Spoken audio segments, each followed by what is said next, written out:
sibilance. It's all downhill from here. Yeah. Alrighty, let's do this thing. Are we live? We're live. Okay. Live to tape. Live to tape. There's no actual tape involved in no this tape process. No.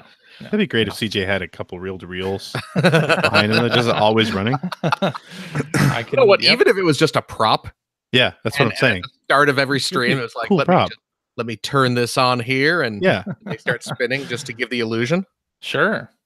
Yeah. CJ, I like that idea. Let's do it. Worthwhile investment. I think so. that's what we should spend that money on. But you don't want to get a fake one. I mean, you want to spend the money and get a real one. Yeah. Oh yeah. Of course.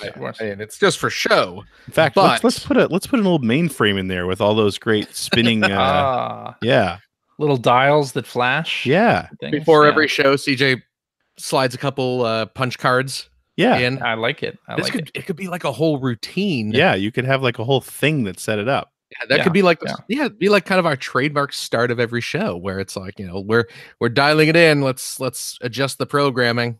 That's right. It'd be Don't perfect. touch that CJ doesn't dial. seem convinced. He's saying he is, but he doesn't really. I'm not hearing. This would be a great bit. It would be, Yeah. it'd be a something that fantastic would bit. allow us to stand out From the in the sea of other video in this game. YouTube, internet, Twitch, mixer generation. Yeah. You got to stand out I mean, I from know the norm. a trio of white guys talking about video games is already It's pretty, kind of it's standing pretty out stand enough. out in general. Yeah. So, Yeah. but if we want to just knock it right over the edge there. Okay. Speaking of knocking over the edge, move your head a little bit, CJ. No, No, I don't want to. Move No, I don't want to. your head. I'm concerned about something Why? on you. Why? It Why? looks like the Super Mario your Yeah. little Animal Crossing plushie, Yeah. and as a result, is that the Super Mario Famicom box? Probably. Yeah. Looks like it's about to fall off your bookshelf. See? Well, I'll You fix should that later. you should fix that. I don't want that Famicom box to become damaged. You don't want that blood on your hands? I'm trying All right. to help you. Hello and welcome to episode 626 of the Ungrateful. Player One podcast for Tuesday, November 6th, 2018. I'm your host, Chris Johnston. With me, as always, from Canada, Mr. Greg Seward. Just finished my 25-hour extra life stream, and boy, are my arms tired. How about they are for real? Yeah. Thumbs. You should have said thumbs. Would have ruined the joke. He was fapping the whole time. So Mhm. no, he is accurate. His actual arm. And man, I Really? really had to build up my left arm, so there was a lot of practice involved. Really likes Symphony of the Night. Hmm. And Yikes. who wouldn't? Yikes. Who wouldn't? And joining us from the great state of Washington, Mr. Phil Theobald. Oh crap, hold on. I'm gonna hit record real quick and let's do this again. Why? Are you kidding me? Yeah. I hate you. Yeah. Oh, one of those patented Phil zingers. Gotcha. How's it going, boys? It's going real good. So last night, Mm-hmm. we are recording. Greg's Twitch stream. What's that? During Yes, Greg. during Greg's Twitch stream, Yes. I had more important things to Last do. night when you were not supporting me, what were you Right. doing? I was supporting someone with talent. Ouch.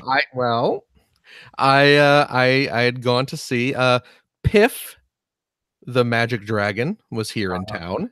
Uh-huh. And he, of course, Piff on his current tour is the opening act is our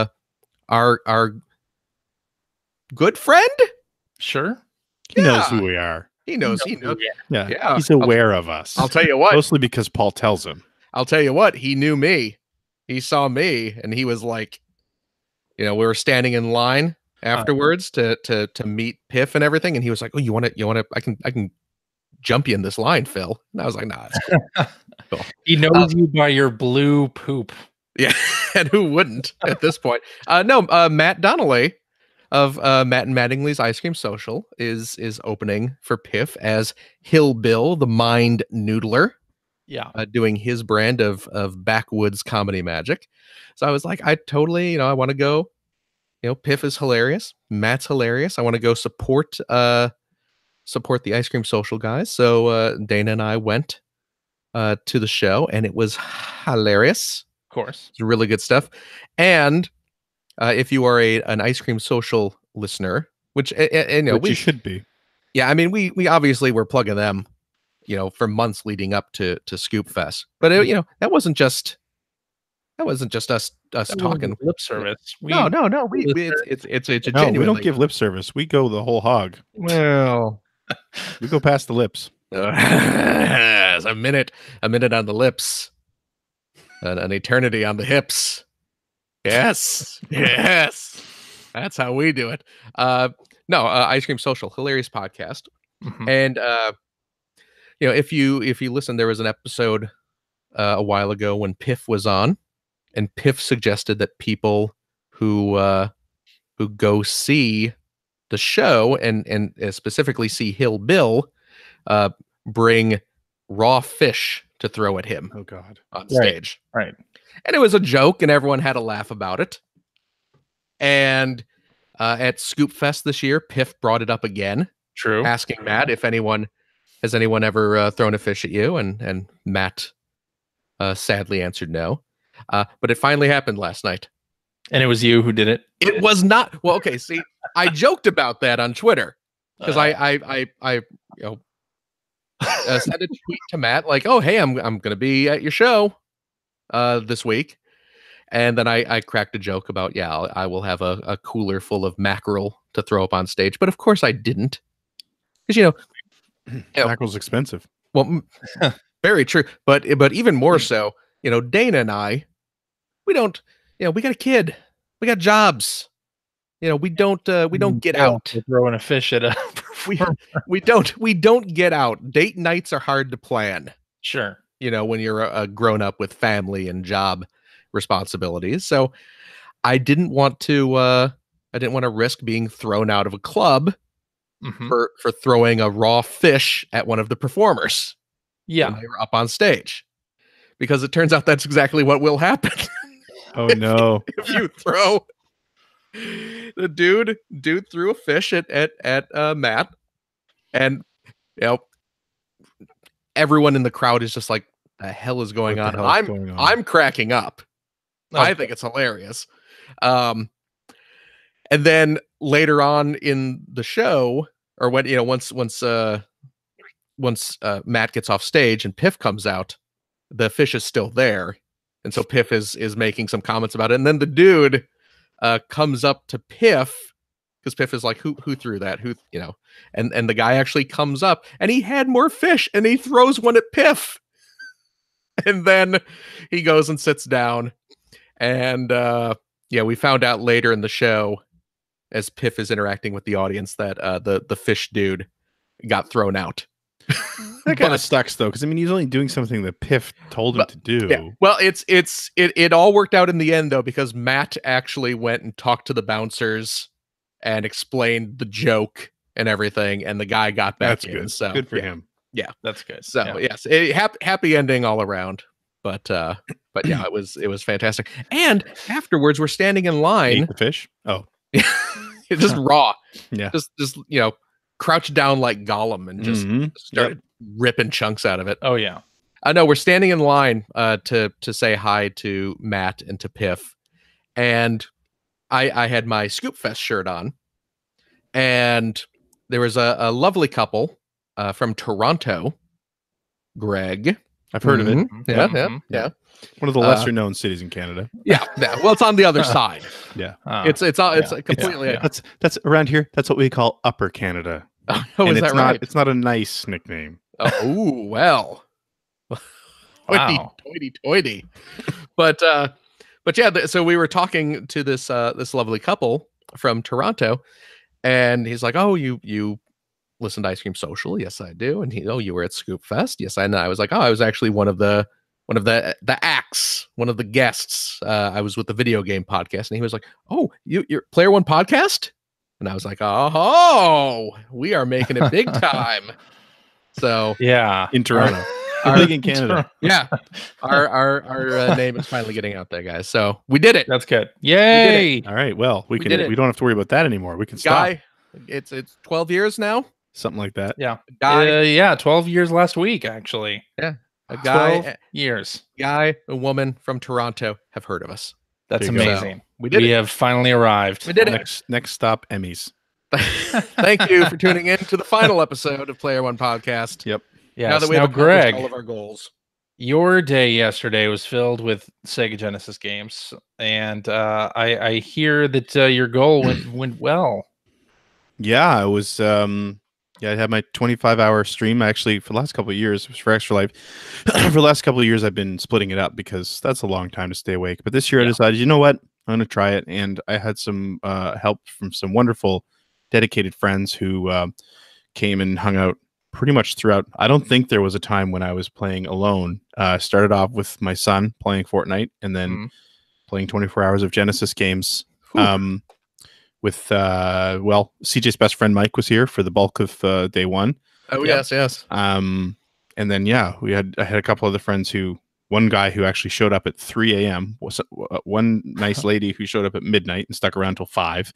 Yeah. And then one guy who showed up at 3 a.m. and stuck around to the end. And we made it. We made it for 25 hours. Awesome. And Nice. total at the end of the day was $10,050. And your That's goal awesome. your goal My was goal 10,000. was 10. Yes. So you topped it. I topped it, and that's amazing because last year the goal was 10,000, and we reached it by someone making an extremely generous donation, like on the final day of the year, to get to that goal. So now here we are at the beginning of November. We've smashed that goal. I still have a bunch of Twitch revenue that I'm waiting to come in, which I turn around and donate to Extra Life as well every time. Which yesterday alone, I think pulled in about $80 worth of revenue on Twitch. So nice. it's awesome. We killed it. It's amazing. Super happy about it. I had a bit of I've been awake for like almost 30 hours by the time that final donation came in, and I'm sitting there with my son, and I saw that we'd broken the goal, and I had a little bit of a breakdown, and my son had a little bit of a breakdown, and he was a big piece of the. Well, all three of my kids were, but Holden in particular was a big piece of the stream, and I had a bunch of people say some really nice things about him, which was nice. So he's all excited. He wants to keep doing this now. He wants to talk about like monthly streams where he can start raising money too. So oh man, yeah, it was great. It was a really great experience all around. So And thank you, everyone. And Holden threw some of his cash at the goal as well, right? No, that was for for something else. The Terry Fox run. Okay, That that's was for right. cancer That's research, right. but Yeah, yes. Well, sounds like your son's Almost very as good. ungrateful then. Yeah. Yeah, didn't want to help this time around. I understand. But yeah, I mean, super generous donors. Thank you so much. It's been a year-long thing, and like I said, we still got 7 weeks to go. So I'm sure we'll keep raising that number. That's outstanding. Very exciting. Good Awesome. job. Congratulations. Yeah, thank you. Quite an eclectic lineup of Genesis games that you played yesterday. Yeah. Indeed. What did you play? We played some Cheetah Men. The Action 52. It was terrible. Cheetah Oh Men? my god, it was hard to play. My. What else is on here? We got some and this was Crusader of Senti. Were these all Crusader of Senti. were these all donor requests? Yes, they were all donor requests. So someone was like, "You get to play Crusader of Senti." I have a couple of donors who live to get me to play terrible games. Yeah. Which is fine. There's one guy in particular who's been a very generous donor for a long time. He's been a listener to the show for probably almost the entire run. Yeah. As well, who lives for it. Like a couple years ago, he had me playing Darkwing Duck on the TurboGrafx 16, which is awful. That is not a good game. Yeah. So this year, his requests were Awesome Possum. Okay. Awesome Possum kicks Dr. Machino's butt. Sonic 3D Blast, but the real kicker was Batman Forever, Oh. which I had never played, but I remember it. I remember it being like this sort of running joke in the industry, basically, about how terrible it was. I was not prepared for how bad it was. I had, you know what? How long did you have to play that game for? I played it for about 45 minutes. Okay. I had to write a 4-page spread on that game in EGM. I'm sorry. A 4-page preview where I couldn't even be negative about it. Just had to. Yeah. Here's what's great about this game for 4 pages. That would be a challenge because it's hard to find anything positive about it. No, it's a terrible, terrible game. Yeah. So Indeed. But Pirates of played Darkwater, through- Demolition Man. Yeah, that was. Those I were on didn't there? get to play Demolition Man. My game wasn't working, so we finished the day with some Castle of Illusion, which was nice. It was a nice way to end the day because I actually finished it. I played through Castle of Illusion after being awake for like 24 hours. Wow, I played through Castle of Illusion. that's a great game, by the way. Yeah, Streets of Rage 2, Panorama Cotton, cool spot. Oh man, Toe Jam and Earl. Okay. So overall, it's great. It's a good time. Really good time. Nice. Awesome. Yeah. Speaking of lineup, classic lineups, Yeah. we got the full list of 20 games that are on the PlayStation Classic. Yeah. What's the ratio of actual classics on this PlayStation? Well, let me read out the list. What's the list again? Okay.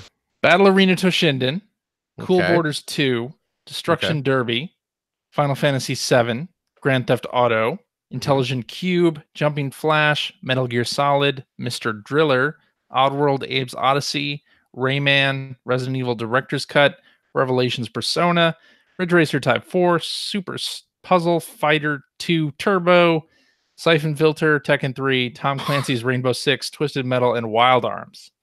Okay. That's your 20. So no Crash Bandicoot, Nope. no Tomb Raider, Nope. no Wipeout, Nope. no no Tony Hawk, although that has so many licenses attached to it. Well, I mean, a lot of, I mean, Gran Turismo, you Gran have Turismo. your automotive licenses. Yeah. That is probably going to cause trouble, but I mean, what a weird. Before we really get into this, let's at least all agree that 20 games, there was no way they were going to come up with a list that everyone was going to be happy with. Oh, well, no, of The course PlayStation not. library is so deep Yeah. that there's Agreed. just no way. Right. But Agreed. that being said, yeah. I'm going to say this. I mentioned this on Twitter as well when this list first came out. I absolutely adore Mr. Driller. Yeah. I Doesn't belong on there. No, of course it doesn't. I love Puzzle Fighter. Puzzle Fighter will probably be the game I play the most on this thing. Mhm. Yeah. I have no idea what it's doing there. Probably because it's a puzzle game. But Probably because they needed a mix of genres and a mix of age ranges. That's why I assume you have things like Rayman and even Mr. Driller or Jumping Flash or what's Intelligent Cube doing on there? Does anyone remember Intelligent Cube? The We were people actually who talking do about it at work remember a it few really weeks ago. loved it though. It That's had a true. following. Yeah. It did have a Yes. following. I mean, Rainbow Six? Yeah, the Rainbow Six is more- PS1? Rainbow Six? both Rainbow Six and the original Grand Theft Auto strike me as things that were put on there because the series that they're from are popular now. But they weren't then. Yeah, that's Like the thing. Rainbow Six back in the late 90s was mainly a PC game. Right. Like, See, oh my God, Siri, why did you? yeah, Did Alexa you always hear wakes up at Siri's? me too. or something? Something like that. Yeah. Anyway, yeah, Rainbow Six was a primarily PC game, right? It was not popular on console until the Xbox, the original Xbox. Right. Right. No, I mean, just going through like we said before, Battle Arena Toshinden had a place on there. Yes. It makes total sense. Yes. Mhm. Cool Borders. Okay. Okay.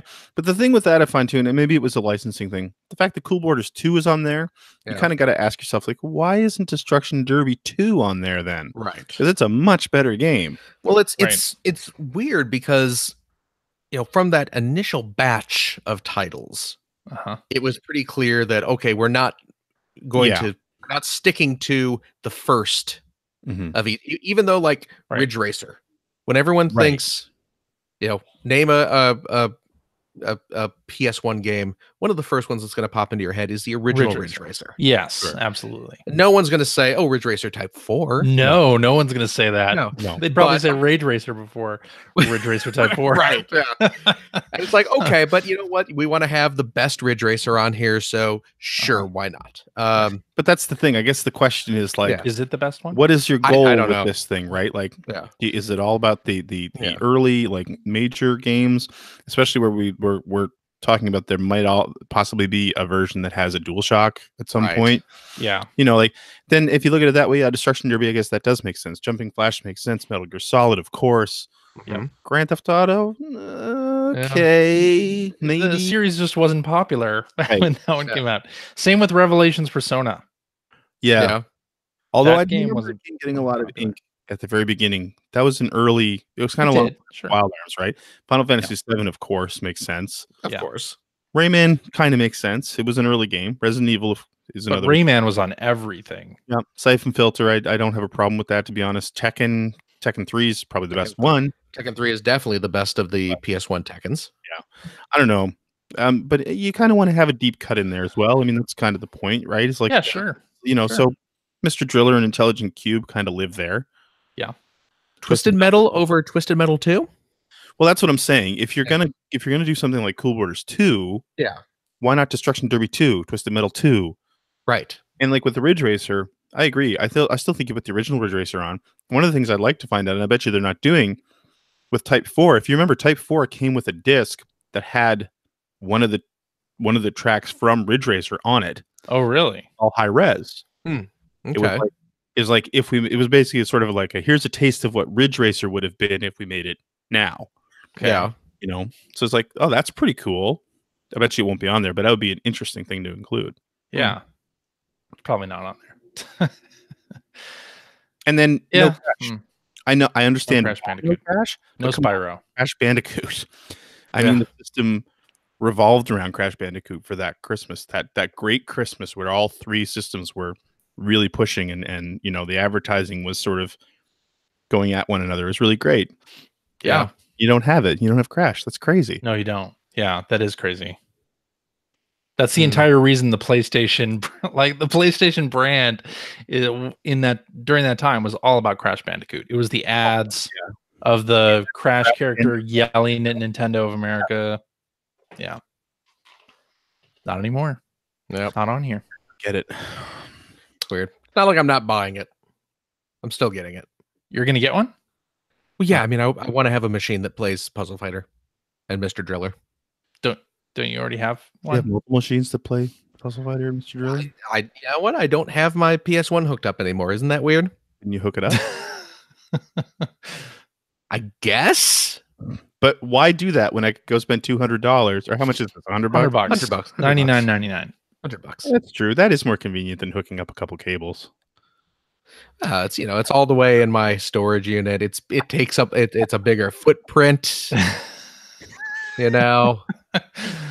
And having Oddworld Abe's Odyssey is good. I gotta dig out the discs for them. I'd have to swap discs in anytime.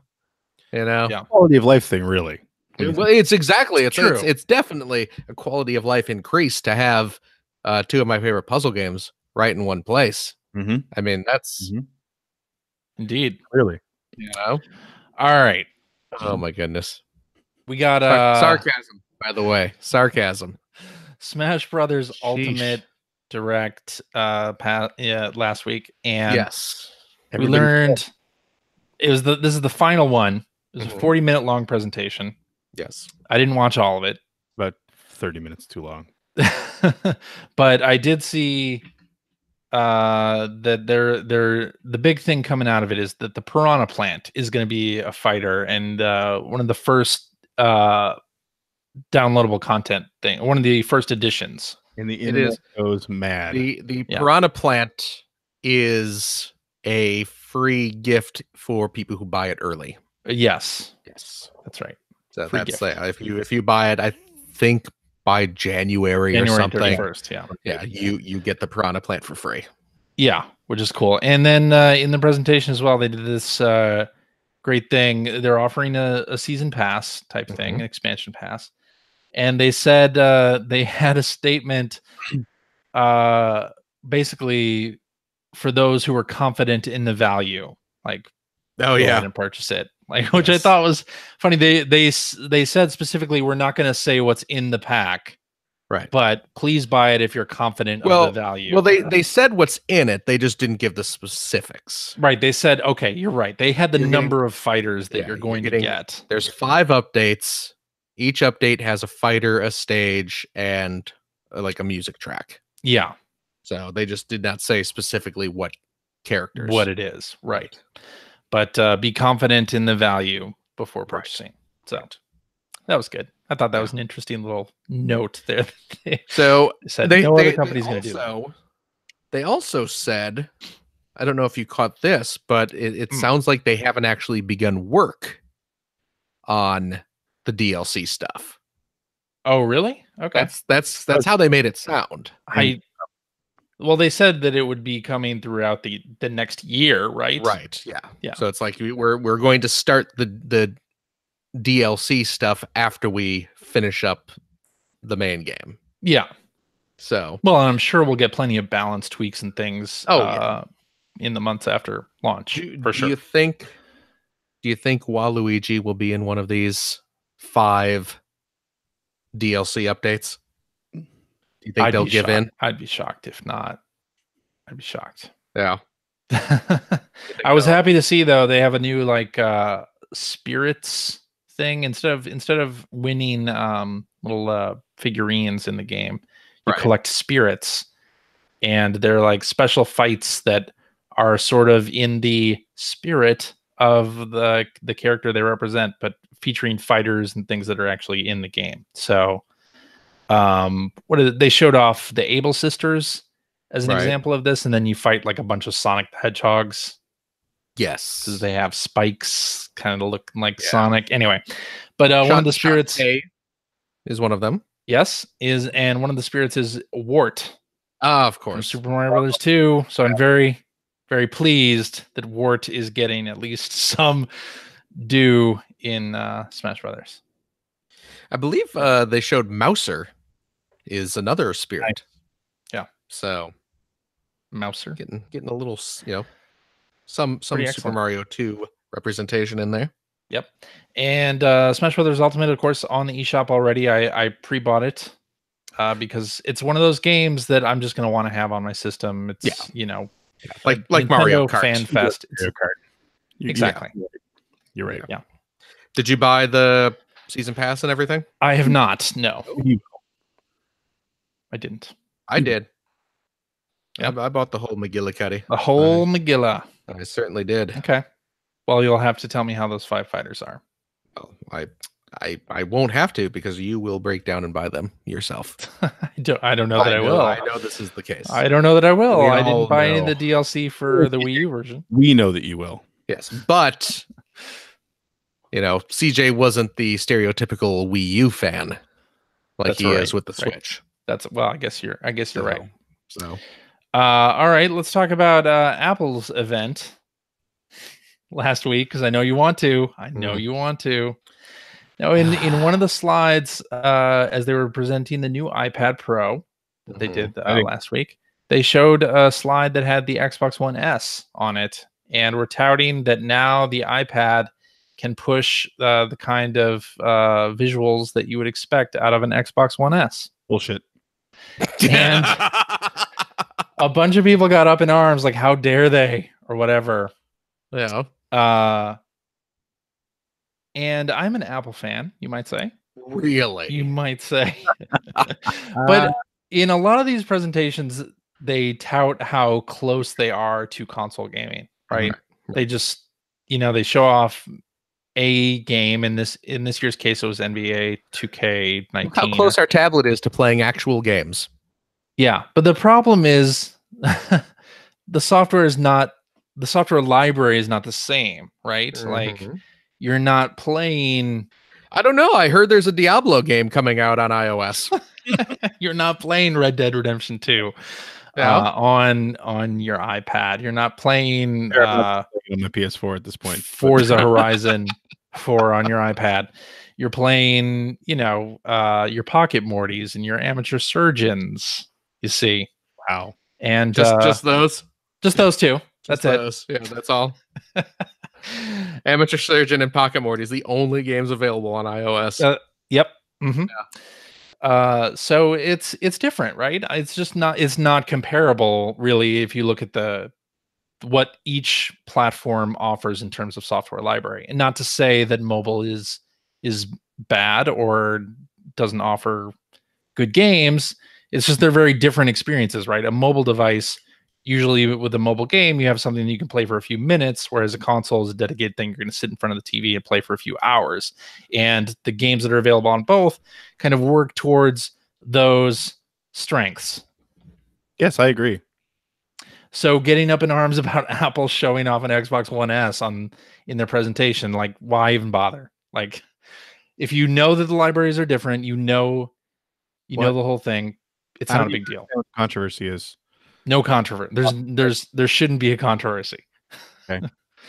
Anyway, but there is a controversy, as Phil just alluded to, with Blizzard, because they announced a new Diablo game for mobile at BlizzCon, and a lot of people are upset about that because they expected to hear about a new Diablo that wasn't a mobile game. Yep. And this closed out their presentation at BlizzCon, and people were very upset. And there's some interesting clips because they held a Q&A session right after. Which seems like a huge mistake. No, it shouldn't be a huge mistake. Why can't we be civil about this? I agree with you. Why can't we be civil? And why don't people accept mobile as a possible gaming outlet? Like, why get that upset? Are Nintendo fans upset that Super Mario Run exists? Constantly. Just upset about things in general. Yeah, I don't get the hatred. I never really got the hatred for mobile games. I mean, it's a completely separate market, separate design style. Like, free to play now is not always about getting you to spend thousands of dollars in a game. I don't know. I used to listen to this show called Player One Podcast. Yeah. And there seem to be a lot of arguments on there that it does. But maybe that was just me interpreting something. That was you interpreting something. Yeah, no, most games now are more about keeping you coming back and not pissing you off. Like, that's like it used to be all about whale hunting. Yeah. Now it's more about engagement. I can't believe I stayed up 30 hours for this. Exactly. So anyway, yeah, they I think they probably picked a bad venue to announce a mobile game, and they didn't follow it up by saying, "Oh, that thing you want, Diablo 4, is in development," or right. You know, and Electronic Arts saw something similar this year when they showed off that Command and Conquer game for mobile, and everyone got pissed off at that too. Can I ask though? It's BlizzCon, isn't it? It's BlizzCon, yeah. When are they supposed to show this off if they're not allowed to show off mobile games at their own damn convention? I mean, they could have. But in terms of, are you surprised that a room full of diehard Blizzard PC and console fans are upset that they're making a mobile game? No, I mean, I didn't even see the conference, so I don't, because I'm hearing I saw a couple people on Twitter today saying, like, why are we equating a few people booing with people losing their shit? Like, I don't really know how it went, but I don't know. I don't really subscribe to the whole, like, well, it wasn't the right venue to show it. I get why people, because Diablo is classically a PC and somewhat console franchise. So I can get why people would be like, oh, not crazy about that. Because I was the same way with Command and Conquer at E3, where it was like, oh, it's a mobile game. All right. I was excited about the return of Command and Conquer. But I mean, I don't know. It's BlizzCon. Why wouldn't you show it there? Well, part of it is they closed their presentation with that. Like, it was going to be a big crowd pleaser. Fair enough. So that could have been part of it. And they're working with a company out of China called NetEase. And it appears to have taken a lot of design cues from a game that NetEase already produced. Really? Yeah, it's like a reskin kind of. Geez. Yeah.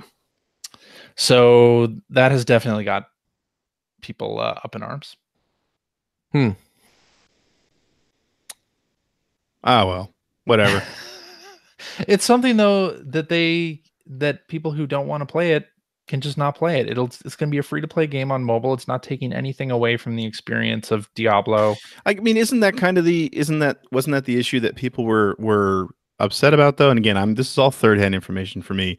Yeah. But didn't somebody get up and say like we as PC players of this series have been waiting for some of these features forever, and you've announced some of the things we wanted, but it's in this mobile game, and I don't know. I don't know about that. Somebody did get up and ask if it was an April Fool's joke. That's pretty funny. Yeah. So they got. I guess like that's the comments. Comments like that are the kind of comments where it's like, if I was an exec at Blizzard, it'd be like, you know what, we're not doing a Q&A next time. Exactly. Go ahead and be disappointed, but get up and say something snarky like, "Is this an off-season or April Fool's joke?" Like, screw you, man. Sorry, like this is the reason why developers don't interact with the public as much as they could. Right. Yeah. Because of that crap. Go ahead and be upset. Go ahead and don't like it. That's fine. Yeah. I don't download it. Fine. Anyway, I think we should get on to what we've been playing. What do you think about that? Genesis games. You want to kick us off, Greg? What besides Genesis games have you been playing? I've been playing up through this week because I was doing the whole spooky game thing for October, and I'm into Castlevania Symphony of the Night, and I started doing that before Requiem came out. So I've been actually playing the 360 version about halfway. I'm a little over halfway through it now. But it's interesting because in the Twitch stream, the people that are watching, a lot of them have actually bought Requiem. And the more I hear people talk about that version of Symphony of the Night, and I'm not just talking about the voice acting, although we did talk about that last week, the more I hear them talk about it, the more I kind of don't think I'm going to buy that. I don't think I'm going to play that. Oh, yeah? There seems to a lot of... It sounds like it was a bit of a lazy port. It's still built to run on a PSP. Right. So there's some weirdness with the shoulder button inputs and things like that. And there are a couple of things that I can't think off the top of my head, but I remember when they were said, I was like, what's up with like I have not noticed anything super weird. And maybe you wouldn't because maybe you haven't played it for a long time, but like which the original version, you use all 4 shoulder buttons for like your different transformations. And okay. Whereas I think on the PS4 version, because it's a port of the PSP, which only had 2 shoulder buttons, right, a lot of those things have been I know translated strangely. One shoulder button turns you into one of the forms, the other shoulder button's the other, and then to do the third form, you got to hit both shoulder buttons. And like I said, I mean, I'm not saying that that's like a deal breaker, but there have been a lot of those little things that people have said during the stream chats where the more I hear it, the more I'm like, I don't know. No, I don't know if I'm gonna grab that. Although I might, I might still do it for Rondo of Blood. So yeah. Other than that, played some more Red Dead Redemption 2. Oh yeah, played another like 400 or 500 hours of Red Dead Redemption 2. And man, I don't know. Oh yeah, I got out of the snow before. Okay. Oh yeah, that's right. I ended up going into the first town. Yeah. And did the big bar fight and all that sort of thing, which was kind of cool. Mm-hmm. And then there was like supposed to be this whole going and looking for information. I had to go to the hotel and help one of the women that had come to town with me and all that stuff. But then they left. And I was like, I don't know what to do now. I really want to go back to camp. I don't have a horse. Do I steal one? I don't really want to steal one because I keep hearing all these things about how touchy this whole world is about you doing anything wrong. Yes. So I ended up staying for the night at the hotel. Don't tell me you walked back to camp. I went and saw the show, which was kind of neat. I thought that was cool. You get to go to that tent where they're doing the guys changing the slides and there's some record playing and all this fun stuff. I think it's stuff like that actually to me is super cool because it's $18.99 and it's kind of interesting to see how what you would consider modern technology is sort of seeping into their livelihoods, but they're still, pulling horses and carriages everywhere. And it's kind of a cool transitional time period. So that stuff I really like. But yeah, I ended up walking back to camp. I didn't know what to do. Walked back to camp. I didn't know what to do. Grab a horse. But aren't you stealing a horse at that point? Yeah, so I don't want to steal a horse. Greg, I don't want to be a pirate. Greg, if you're going to play this game to only be a good cowboy, you're going to have a real problem. I didn't know what to do. Yeah. It felt like not it's not a good reason to steal a horse. I guess. Didn't they hang horse thieves back in 1899? There's things that happen in the town that give you a horse to go back with. Really? Yeah. You must have missed them. You must have missed them. But you could have stolen one. Okay. Anyway, so then I went hunting bar with I think Hosea. That was cool, where you're tracking the bear and it's this giant like I don't know, giant. What was the bear's name in Brave? Did anyone even remember that movie? It was Baloo. There you go. It was just a Baloo looking bear. Mm-hmm. And I chose to stay and track it because you go tracking with Hosea and then like you end up saving him. Stay or go back with him. So it's like, okay, that's what I'm going to do. And I went and tracked him, and boy, that didn't end well.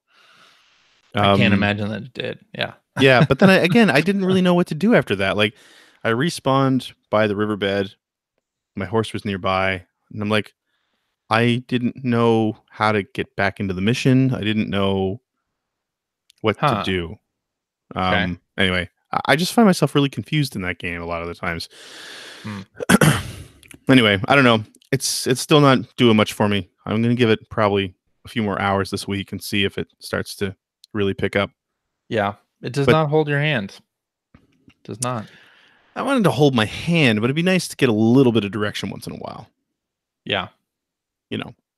Yeah, you want that option like I was talking about in Forza Horizon 4 where you hit the directional and you get the GPS to tell you what to do next. I kind of, at the very least, yeah, it'd be nice to get some kind of, especially like where it's got that old school GTA style map where if you're far enough away from where your cluster of possible missions are, it's just like this little group of little yellow unreadable icons that you have to go into your map to actually see where the hell that stuff is. But anyway, yeah, I don't know. I'm going to keep playing it. I had an interesting conversation with one of the guys who was here helping me out. Actually, I had an interesting conversation about it with CJ's best friend, Mike, too, but he's really enjoying it. My other friend who was here this week is enjoying it, but we kind of had the same conversation I've had with a bunch of people where it's like, it does start out so slow. Yeah. And I feel I'm still extremely confused about the like hands down universal praise the game. I'm not saying it's a bad game. I'm not saying people should have, crapped all over it, but I feel so disconnected that every review I read is just, singing praise to the heavens about this game. It's like, it must get really good after a while because I don't see the game they're talking about in this first, 7 hours I've played so far. Or I think there are people who just like having the freedom to do cowboy stuff. True. Like I said, there have been moments banks and there have been moments that have really been, really shine, which I've loved. Like actually coming back from that excursion where the bear mauled me. Driving, I'm going along on my horse, and I hear a wolf. No, I was on my horse at that point, jerk. I was on my horse glue stick, and we're going through the forest, and I hear a wolf. Like growling and snarling. You know what glue sticks are made out of, right? What? Horse penis. Are they? Okay. Are they? That's not what I named his penis. That's what I named the horse. Oh, okay. Anyway, so sorry. I was going along and there was a wolf growling and snarling, and I heard somebody calling for help. I was like, oh, okay. So I'm going to jump off my horse, and I run in and I see this wolf attacking this man. No. And I go to shoot the wolf, missed completely because I'm terrible at this game. But I like the fact that even just shooting in the general vicinity scared the wolf away. It's like, oh, cool. Okay. So I go over and the guy's like bleeding, and I forget what the two options were to help him. I tried to offer him medicine, and he slapped it away. Oh. And he's crying about how he's crying about how he's bleeding out, and then suddenly he was dead. Yeah. Like, okay. Oh. So that happened. I didn't feel like I could do much. And in the back of my mind, I'm thinking of the conversation that you and I had last week, CJ, where you kind of, at first I'm thinking, oh, this is a cool unscripted moment. And then as I'm sort of processing it. I'm like, I'll bet you there was nothing I could do in that situation. Oh, Yeah, I'll bet you it was wasn't. meant to happen exactly that way. Yeah. And the more I talked to my friends this weekend, the more I realized, yeah, that's the case. There are various scripted events that are randomized, but they're scripted. Yep. So, You might see them in the first 2 hours. It might take you 6 or 8 hours to see it, but you're going to see it at some point. right. But anyway, what you should have done Mhm. is when you approached, you should have shot the guy. shot the guy. Yeah, just saved then- everyone some trouble. And then the wolf Befriended the wolf. Befriended the would have wolf. Yeah. joined forces with you. Right. Yeah. The wolf was like, you and me, buddy, we're on the same page. He'd be my new familiar. Yeah. Now you've ruined that entire side story. You'd be riding him around. You'd be the wolf master of the Morgan of the and old the wolf. west. The Beast Master? Well, let me ask you this: do you have a tiny ferret friend? Who doesn't? Okay, well then you would be the Beastmaster. Did the Beastmaster have a ferret friend? Did you ever see the movie Yes. The Beastmaster? No, not at all. Yes, he did. He had a little ferret buddy. Okay. But like I said, I mean, there were other moments while I was playing that I'm like, I really dig this. There's Mhm. a lot to like here. Right. Yeah.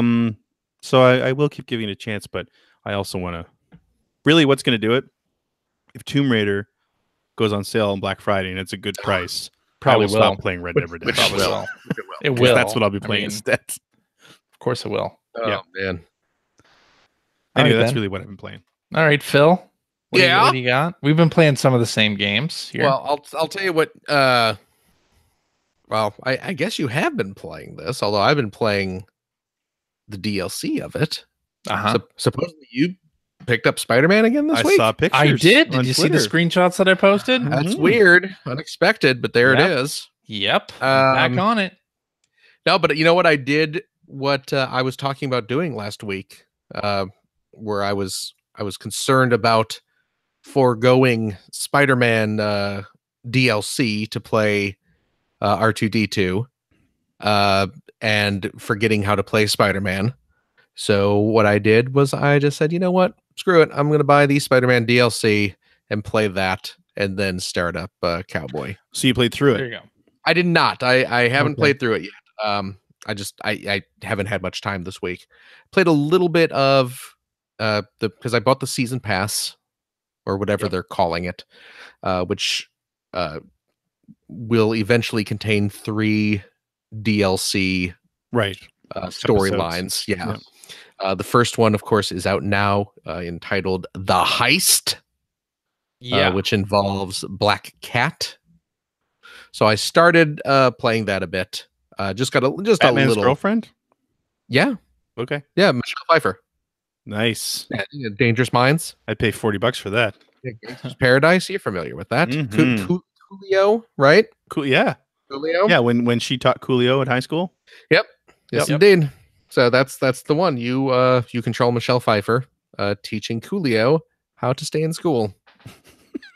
It's quite a departure.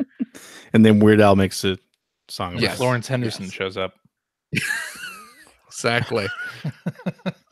in Pennsylvania, in Amish country. It's a weird diversion from the main plot line, but But you want them to take chances once in a while. So it's great. It's great roping yourself around Amish country, listening to J. Jonah Not a whole lot. Jameson complaining about buttons. are there a lot of tall And- buildings in Amish country? Oh, you'd be surprised. Really? Okay. Oh yeah. I mean, right. they're barns. They make those technically. barns big. Yeah. Yeah, They do. You got That's a true. store. But aren't they kind of far apart from one another? Well, Spider-Man has impressive ropes that can swing between all the grain silos. Oh, That's I a forgot thing. about the silos. Yeah, you know. There it You is. gotta Okay. store your grain. Where else Yeah. are you gonna store? I mean, and it's only like 2 or 3 acres to the next one, so you're good. You're okay. You get a running start, get a good leap, and you're fine. You're fine. So yeah, I've just been playing a little bit of that. I need to get back into it, finish it up, so I can start up R2. But Get on to the cowboy game. yes, Yeah. But boy, I'm having more fun with Spider-Man than I was with Cowboy Game. But I guess Mhm. that's Yeah. kind of par for the course. Yeah. Also, Yeah. this week. Actually, I pre-purchased. I'll probably be talking a bit about this next week, but Rogue Legacy's coming to Switch, available for pre-purchase right now. Well, thank God, which it did. So it's sitting there, ready to go. But hey, you know what else I got for Switch? What's that? This week, Namco, good folks at Bandai Namco, released Taiko no Tatsujin Drum & Fun. Yeah. That's the subtitle. Drum & Fun. That's the US and UK title. Yeah. Yes. The Nintendo Switch version of Taiko no Tatsujin. Yeah, it's got the Drum & Fun. It's got the apostrophes before and after the N. It is what it says on the tin. Drum and fun. There's drumming and there's fun. Yep. So I picked that up. And boy, let me tell you, I don't think other than translating the menus into English, they didn't do anything. They didn't do a darn thing. They didn't do a damn thing. No, you're right. It is you know what? And I was even the Japanese voice at the title screen says Taiko no Tatsujin Nintendo Switch version. Yeah. That's fantastic. Which is fantastic. It's like, okay. And I was playing this, and Dana's in the other room, like, doing something, but she could hear me playing. Mm-hmm. And I'm talking to her about it and I'm going through the song list, just let's see what's on the song list. And it's like, okay, you got the anime song section. Yep. And then you got the video game music and the J-pop music section, and it's all Japanese music. Sure. And even like everything, like they have the Moana song, the How Far I'll Go. Yep, I believe. One. Yeah. They have that on there, but it is the Japanese version. Really? Of How Far I'll Go. Wow. Yes. So they really did not want to spend any money on this. No. And I was just they still had to license the Japanese version of the song, I'm sure. Oh yeah. And it's just one of those things where it's like, I guess, because they attempted to bring Taiko no Tatsujin to the US once before, back on Taiko Drum Master. Taiko Drum Master on PS2. Yeah. It was PS2, and it did not sell. No, but I bought it. Oh, so did I. So Still did have I. my copy in the basement. Yeah. Yeah. And they did the full treatment. They licensed like American pop songs for that. Yeah, that's just like what Nintendo did when they bought what was it, Uendon Donkey Konga. Here? Or Donkey Konga as well. Yeah. Where they, replaced songs with something a little bit more American. Yeah. And it's like, now they're just not even bothering. And I'm fine with it though, because you know why? You know why? Because it has Studio Ghibli DLC songs in it. Well, there are some in the regular package, but then there's a Ghibli DLC pack as well.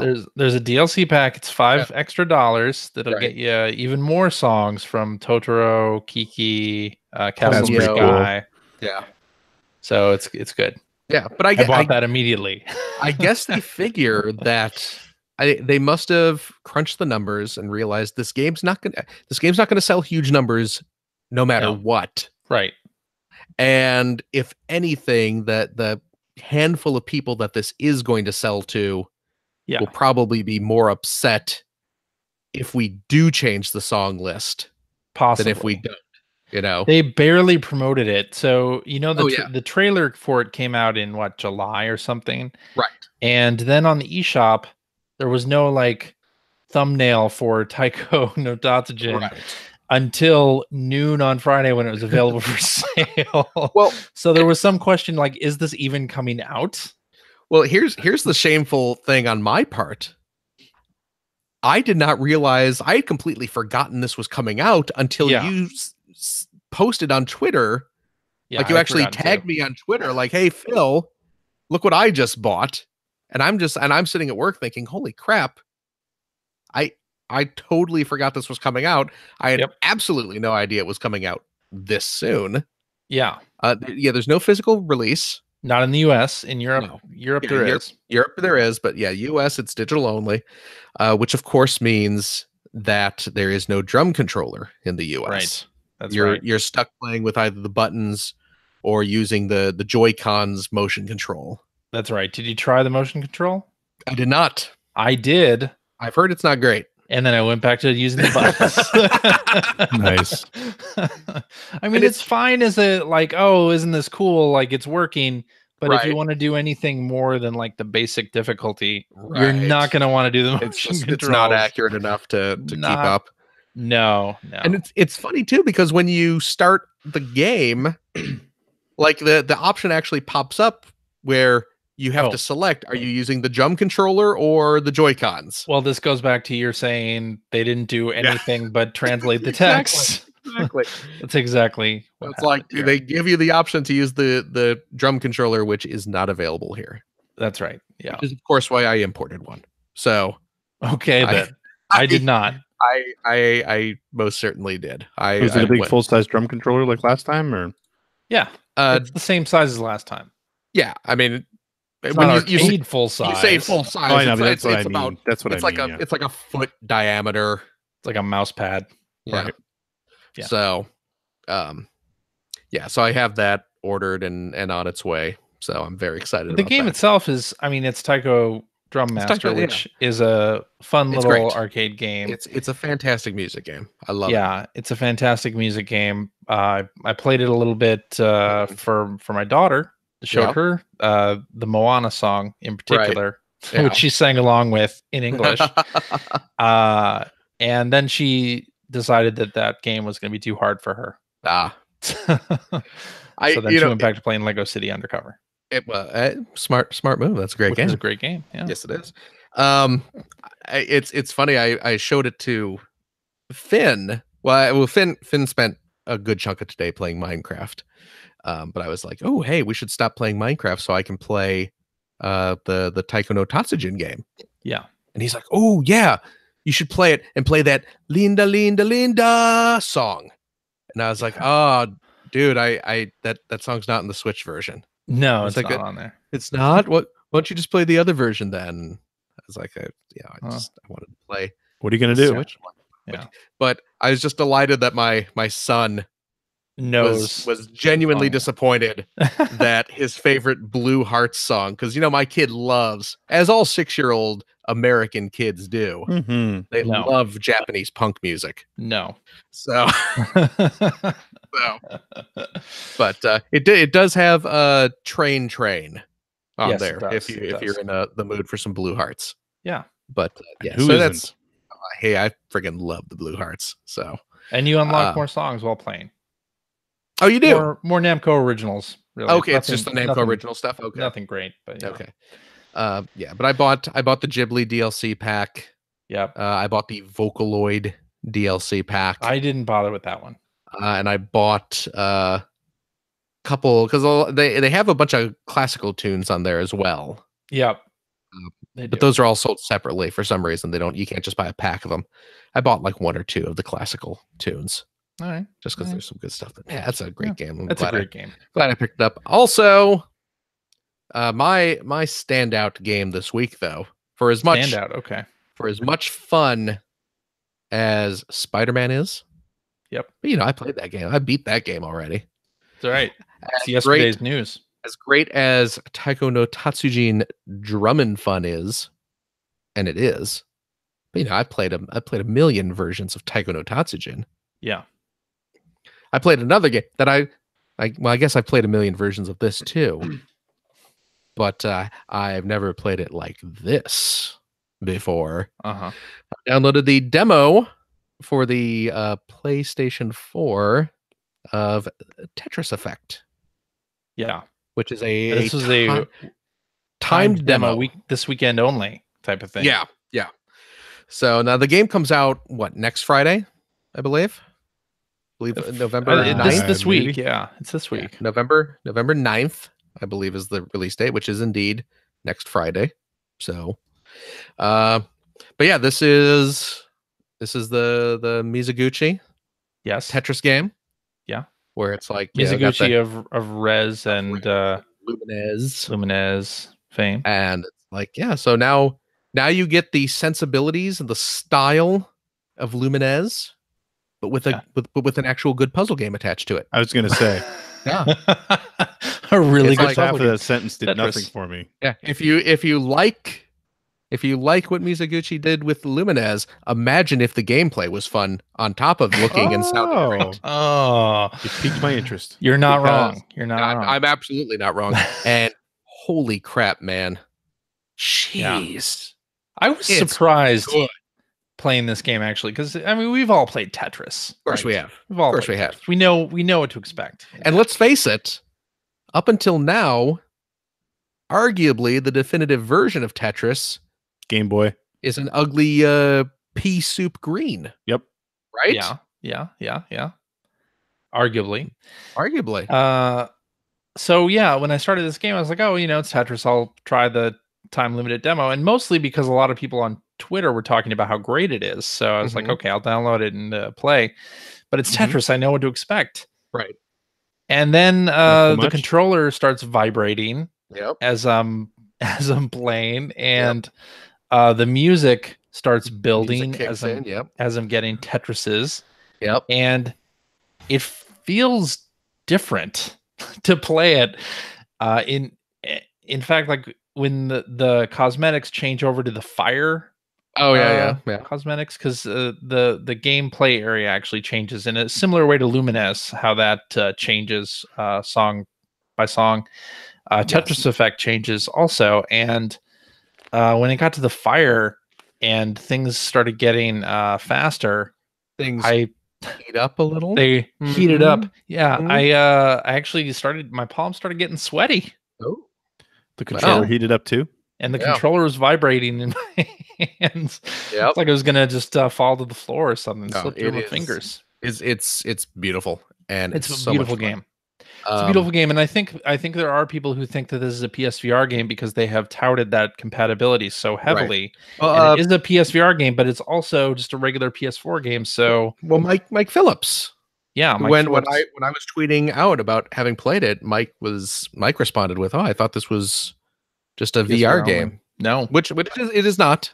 But boy, if anything's ever pushed me towards buying a PSVR, I can only imagine how great it's. Well, because Tetris is one of those games where you zone out, exactly playing it, and I think it could do really well in VR, even though you're only looking at the sort of the well where you place pieces, and you can also zoom in on it. So the starting grid is a little small, so I zoomed in a little bit with the left stick, which is nice, a nice option to have. Yeah, but then of course the downside is you miss some of the kind of trippy visuals that are going on around the well. So that is true. There's a balancing act. Where you want the well big enough so you can kind of see what's going on. Yeah, but the game is going to have some kind of cool community events and competitive stuff going on as well. Yeah. Which sounds great. Now, cool. did you try the whole like in the zone feature? I did not try that. No. Yeah, so I saw that it was available. Yeah. And Greg, I don't know if you are aware of this. I don't know anything about this game, to be honest. It's Tetris. It's Tetris. It is Tetris. It's Tetris with the visual style and sound that you would expect from a Mizuguchi game. Certainly. But there is and I forget the exact term that they use to describe it, but as you play, down in the corner, there's a little circular meter that builds up as you clear lines. And when you fill up that meter, you hit one of the trigger buttons, and it goes into in the zone or something, they call it. Okay. Where the blocks stop falling. They stop their little automated fall, and they just hover at the top of the screen, and you can move them left and right to position them, and then rotate them, of course, and then boom, drop them. Okay. Yeah. And the idea there is while you're in this kind of frozen state, is you build up, as many lines cleared as you can. Just boom, you're boom, kind of boom. planning and So you have a little, but I mean, once you enter the zone, the meter starts counting down. So you Right. have a limited time to do this. So you Yeah. want to keep working quickly, but you don't have to worry about the blocks falling. And the idea is to keep building up perfect lines to clear as many lines as you can. And once the time runs out, you get a big score bonus based on how many lines you were able to clear. Okay.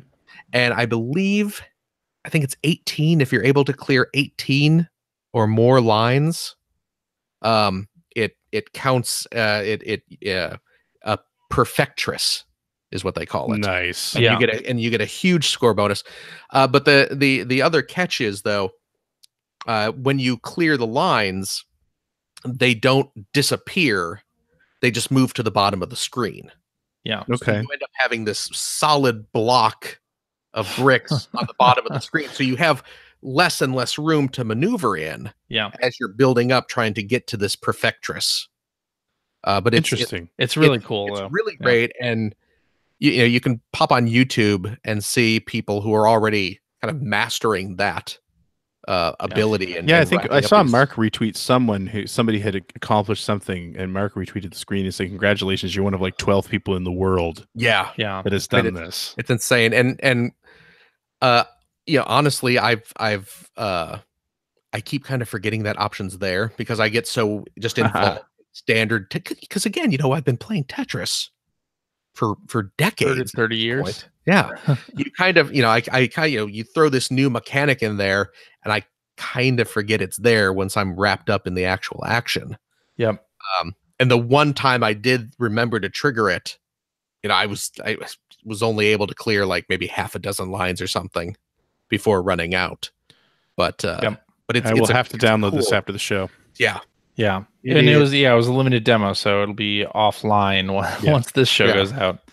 And I'll tell you what, Greg, you are a resident of Canada. I've heard that. Yep. I am a resident of Washington. Mm-hmm. Washington State. Yes. And there are ways to make Tetris Effect better in both of those places, and I highly recommend you try it. I don't know what we're talking about. Just turn off all the lights in the room. That's what I mean. If you play in a pitch black room, get some kind of drug. I don't know what you mean. I get it now. I don't know what you mean. I've been awake a long time. I don't know what you mean. No, I'm saying turn off all the lights, play in a nice dimly lit room. I'm scared to death to try that stuff. It's just lights. You turn off the lights and you're fine. Lights. It's get a lava lamp going. It's great. It's great. So all right. Tetris Effect is awesome. I totally pre-ordered it. Yeah. See, what is a PSVR going for these days? Still a lot of money. You can get the base one for like $199, I think. Oh, really? Jeez, that's a lot.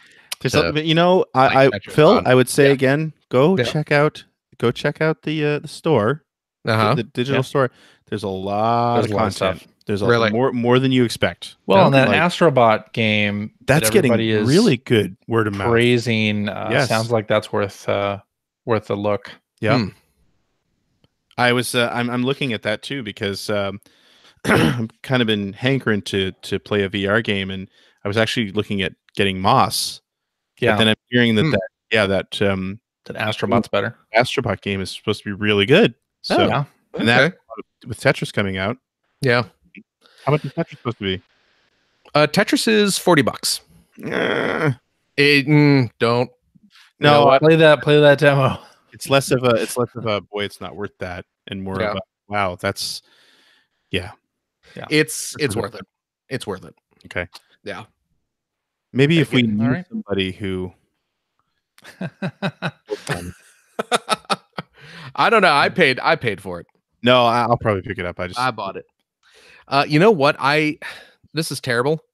I ordered the physical version just because it's like I enjoyed the demo so much where it's kind of like I kind of want to own the physical version of it just to have it. But then if you have it on digital, it's always available to you. But I may end up double dipping on it. Good, that's how keen I was on the demo. The demo is great. Yeah. Because like I said, I kind of want to have just for posterity the real physical version of the game, but I also, like you're saying, CJ, I kind of don't want to have to put in a disc to have Tetris ready to go. So all digital future. Might double dip on it. Yeah. We'll see. That's cool. Yeah. All right. That's what I've been playing. Well, I dipped back into Spider-Man. Dip. How far are you? Dip. So yeah, I finished up the Shocker fight. Oh gosh, you're That's early in where I that game. You are so. I'm early in the game. I remember when I was on this show, and you were talking about 4 years ago, talking about the Shocker fight. Yeah, that's yep. I remember it well. As it was yesterday. It was really just like 3 weeks ago. I hate to say this, but you do have a ways to go. I'm sure. I know that I do. And I'm fine with that. And that just discourages me from you ever finishing it. No, I'm gonna finish it. Okay. It's not that long of a game. It's not like it's not like Red Dead 2 where I'm staring down the barrel of 60 hours. Yeah. No. It's also not like Red Dead 2 in that this is fun. Oh, there you go. No, that's not fair. That's not. Yeah, I'm just having a bit of fun. Yeah, but I'm enjoying it, of course. And the game takes a good screenshot. The photo mode is awesome. Oh yeah, and for sure. I love playing around with that. So played Friday the 13th. Quit messing with the photo mode and just plow through the story. Okay, I will. Yeah. That's what I've been doing, actually. Okay. Although what is it now? It told me to go do some side stuff. Okay. Like the next story mission isn't going to pop until I do some of the side missions. Well, that happens, which is every fine now and again. Yeah. But usually it's like you do one side thing and then the next right. Yeah. Pops. The whole like, not much to do now. Better go on patrol. Yeah. Yeah. Exactly. Yeah. But yeah, it's such a beautiful game and so fun to just rope around the city. Yes. Exactly. Played some Friday the 13th with a group of Sea of Thieves streamers. So they were completely new to the game. Friday the 13th. So it's a PS Plus game on PlayStation, and it was $6 on Steam and Xbox One. So a bunch of Sea of Thieves people bought it for Xbox One for $6, and we played. Yeah. On Halloween night, and it was a lot of fun. And we all got into a party, so we were all in party chat playing. And we let different people be Jason. And when I got up to be Jason, it was a total massacre. 8 out of 8 dead. Look at you. Which was really fun. But it was really fun to play with people who had not played and didn't know all the tips and strats for the game. Good God. So there was a lot of laughing, a lot of screaming on the microphones. It was great fun. Really great fun. That game is so awesome, and only $6. I'm sure it's off sale by the time this episode comes out. But really, it was one of my favorite games last year, and it's even better now that they have dedicated servers for everything. So it used to be that if the host player left the game, everything fell apart. The entire game just disconnected, and nobody got experience or anything. No XP. And now they have dedicated servers. That doesn't happen, so it's great. And then I purchased Diablo 3 Eternal Collection for the Nintendo Switch. Of course you did. Yeah. I had tried playing Diablo 3 on PS4. I bought it when it went on sale for like, I don't know, $20 a year or two back. And I had fun with it, but I didn't really play a whole lot. And then when it came out on Switch, a lot of people who were into Diablo on PC bought it on Switch, and suddenly my friends list had a bunch of people playing Diablo 3 on Switch. So I decided I'd give it another go and play it on Switch. And I've hopped into a couple of multiplayer games, and I really don't know what I'm doing in Diablo. This is the second time I played Diablo. I played it on PS1 back back in the day. And but I'm really having a lot of fun with it. I picked a monk character. Yeah. And I've been hopping in and out of online games with people, and it's just a really fun experience. really fun game to play on the Switch while I'm, sitting with the family. Wow. And my Not paying daughter's attention to your family.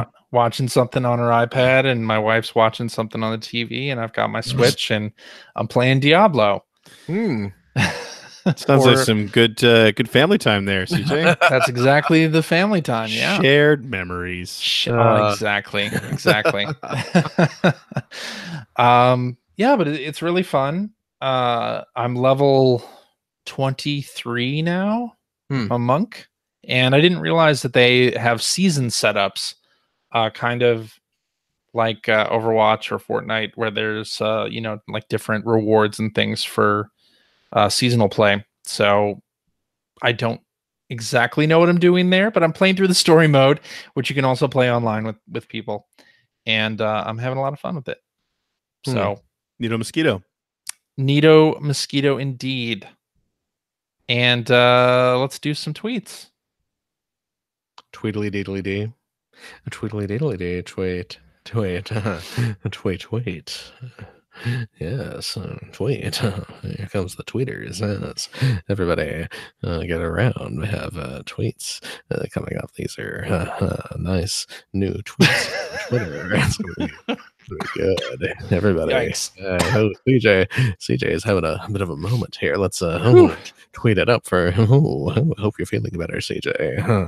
All right, let's do this one from hacker alias Megaball. Tweet.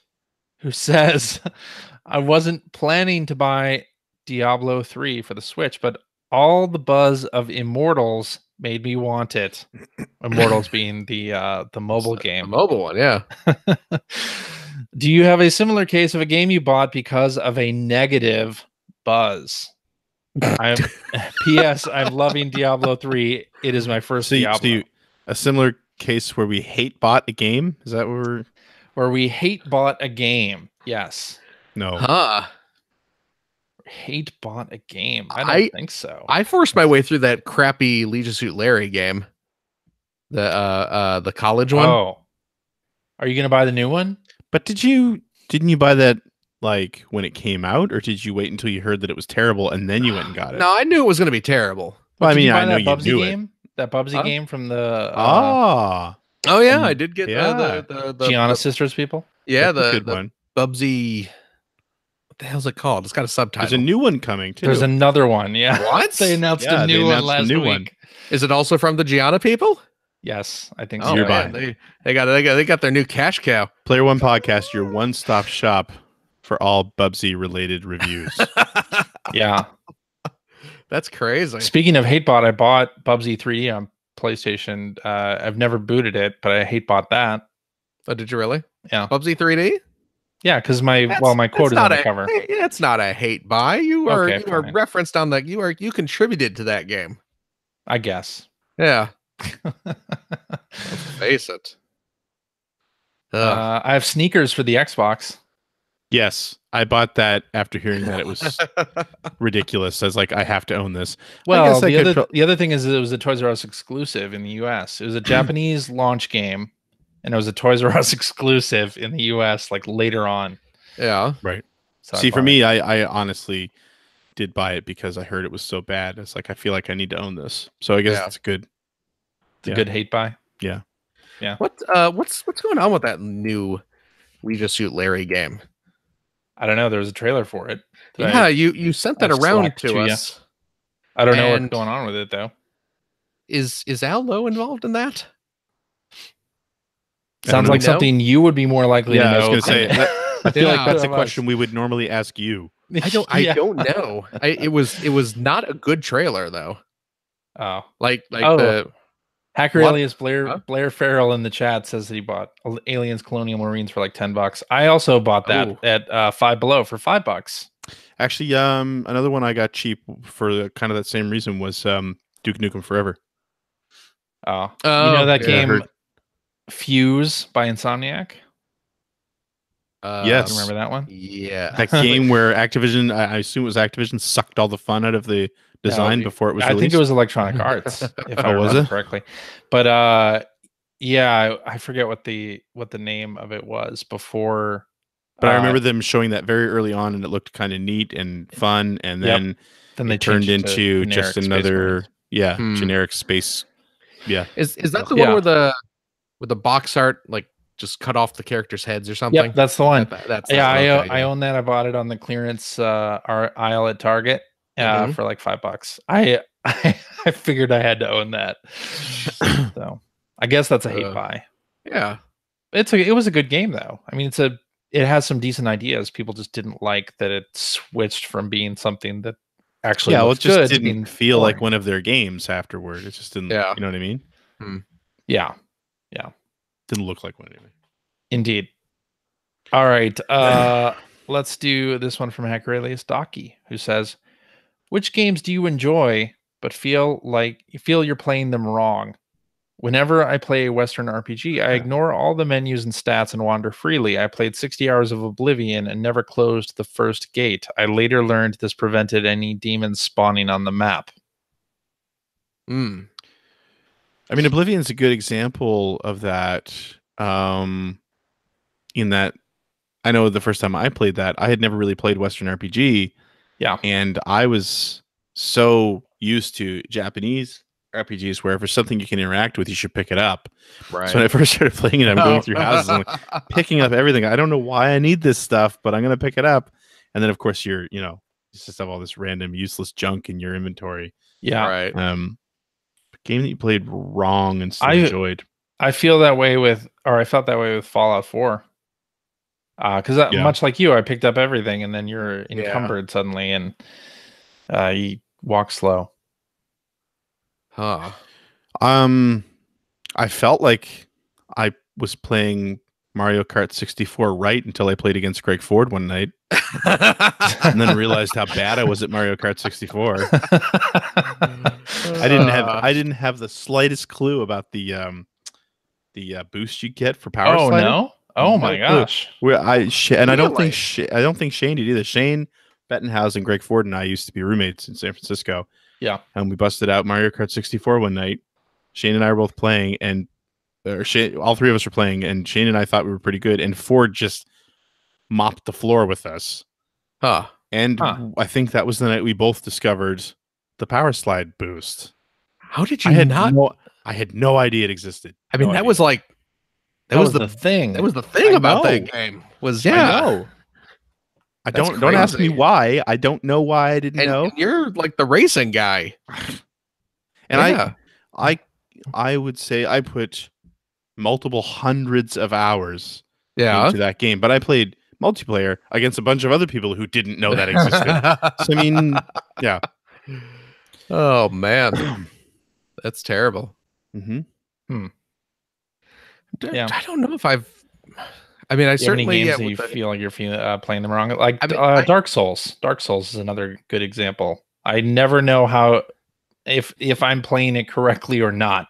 I feel like I have to watch videos on how to play those style of games. I definitely was not good at that, so I probably was playing that wrong. I think I used to play Parappa the Rapper wrong too. Really?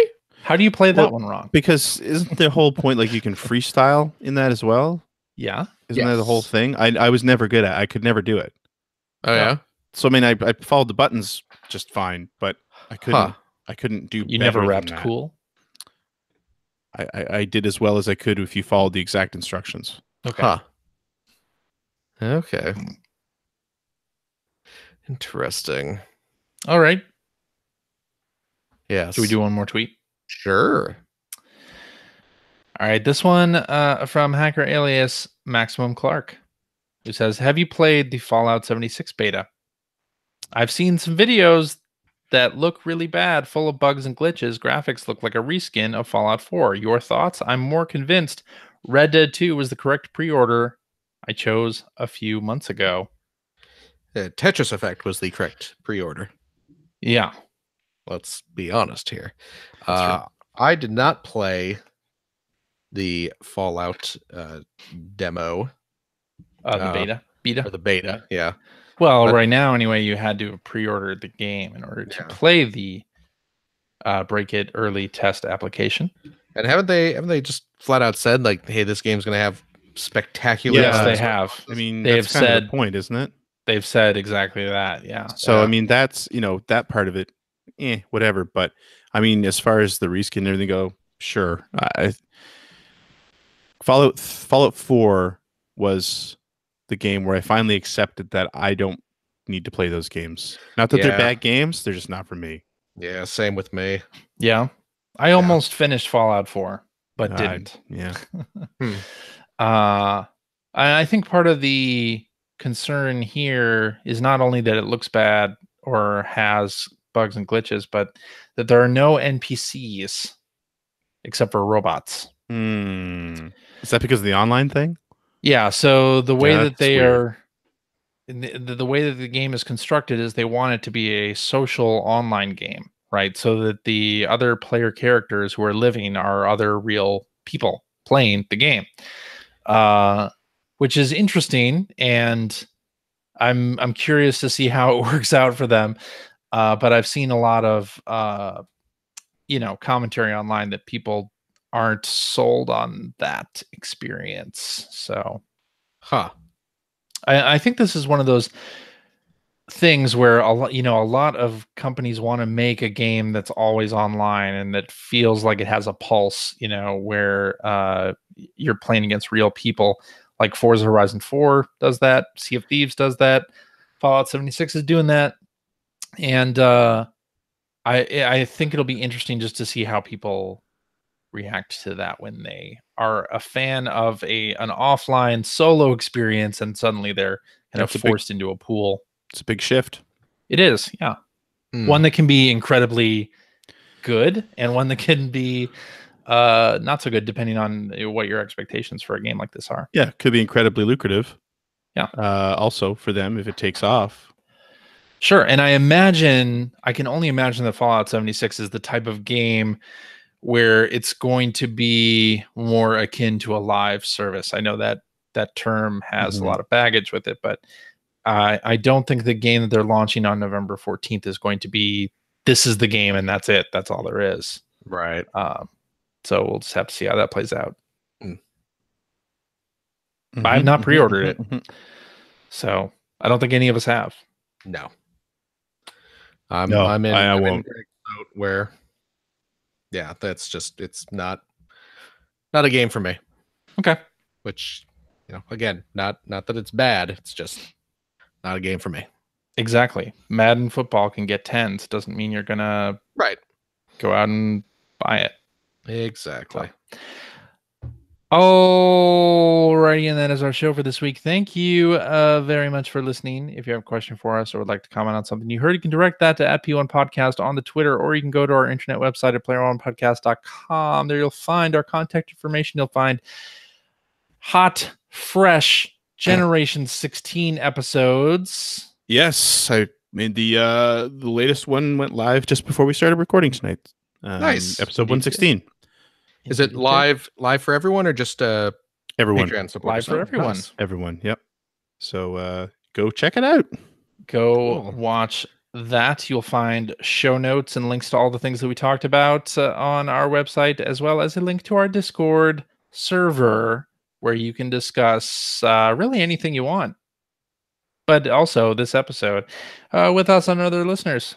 If you'd like to subscribe to the Player One Podcast, you can do so by visiting player1podcast.com or by going to Apple's podcast application. You can also head over to the App Store and invest $1.99 cheap to pick up the Player One Podcast iPhone application, which gives you one-touch communication with us via the emails, the Twitters, the what have you. You also have all of our episodes ready to stream right to your listening device. And hey, Android cell phone telephone users, the Player One Podcast iPhone application is available for your listening device as well for that same $1.99. Also cheap. Find that right over there at the Amazon Android Marketplace. We're on Stitcher Radio. You can like us on Facebook. We're on Spotify for all you spot friends out there. That's what they call themselves, right? I think so. People who are way into Spotify, spot friends. Spotted Richards.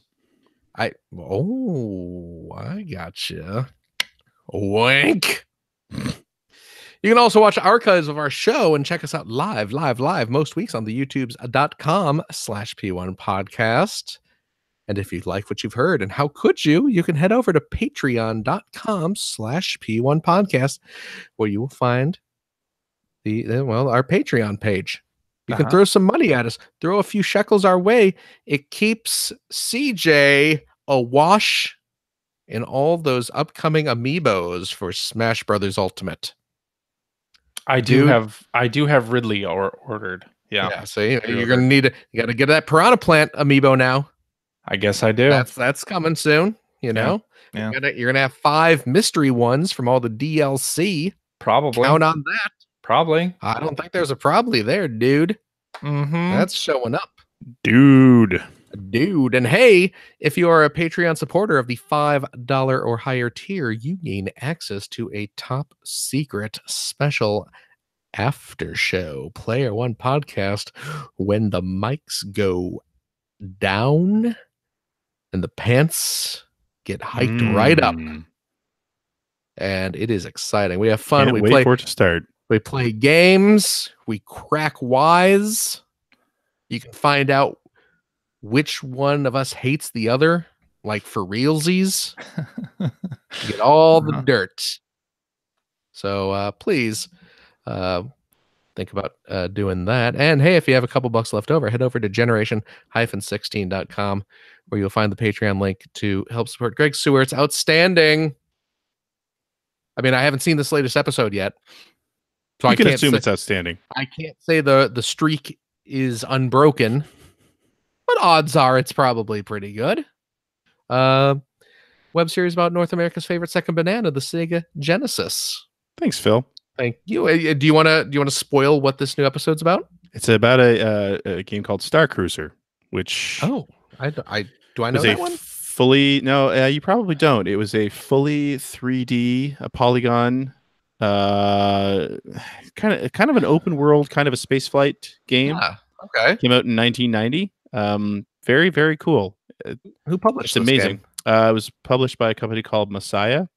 Okay. Yeah, okay. I'm familiar with Messiah. Yep, done by Arsis Software, which was founded by a couple of Technosoft alumni.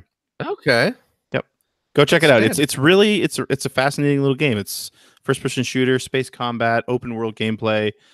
Really amazing that it came out on a Genesis in 1990. So that's great. I just loaded up the video right now. I have a tab open, ready to go. Nice. Episode 116, 14 minutes and 3 seconds.